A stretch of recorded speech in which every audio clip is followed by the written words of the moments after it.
KZN Finance MEC Francois Rodgers stresses fiscal discipline and clean governance by Satori News. In a firm response to fiscal challenges and a history of financial mismanagement within KwaZulu-Natal's government structures, the province's new finance MEC Francois Rodgers has firmly stated that clean audits and robust service delivery are critical targets that all municipal, departmental, and public entities must meet. On Wednesday, Rodgers declared that maintaining financial integrity and meeting service delivery commitments are non-negotiable benchmarks, even as the province grapples with budget cuts and resource limitations. Amidst the pressing fiscal environment, Rodgers, while presenting the provincial treasury's R680.901 million budget for 2024 to 25, outlined explicit commitments to implement a zero-tolerance policy on non-compliance with Treasury regulations.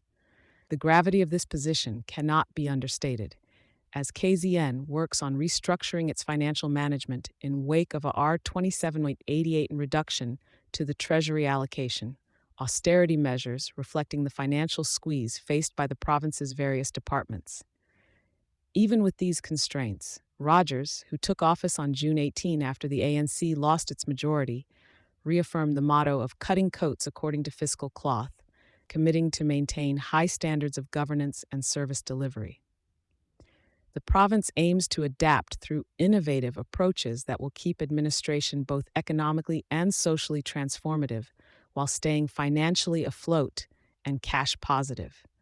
One of the immediate actions taken by Rodgers was the closure of the Durban Secondary Treasury Office, which will save roughly R1.1 million a year, demonstrating his readiness to make tough decisions for cost-saving purposes.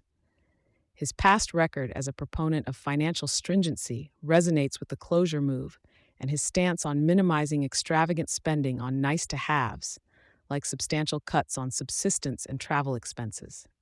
Rodgers also spotlighted the Treasury's historic records of underspending, attributed to high vacancy levels. However, he noted that almost the entire budget had been utilized and most targets reached or exceeded for the fiscal year 2023-24. Despite the commitment to fill 146 positions within the department by the end of May 2023, a number of constraints have limited the fulfillment of this goal, garnering only 89 finalized positions.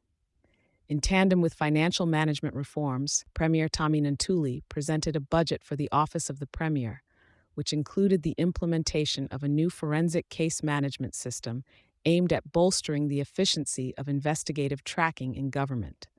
It was seen as an essential move, especially with prior ANC administrations being criticized for allegedly shielding party members from scrutiny.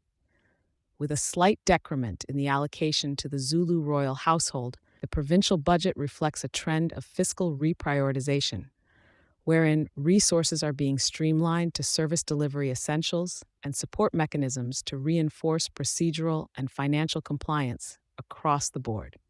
Thank you for choosing Satori News.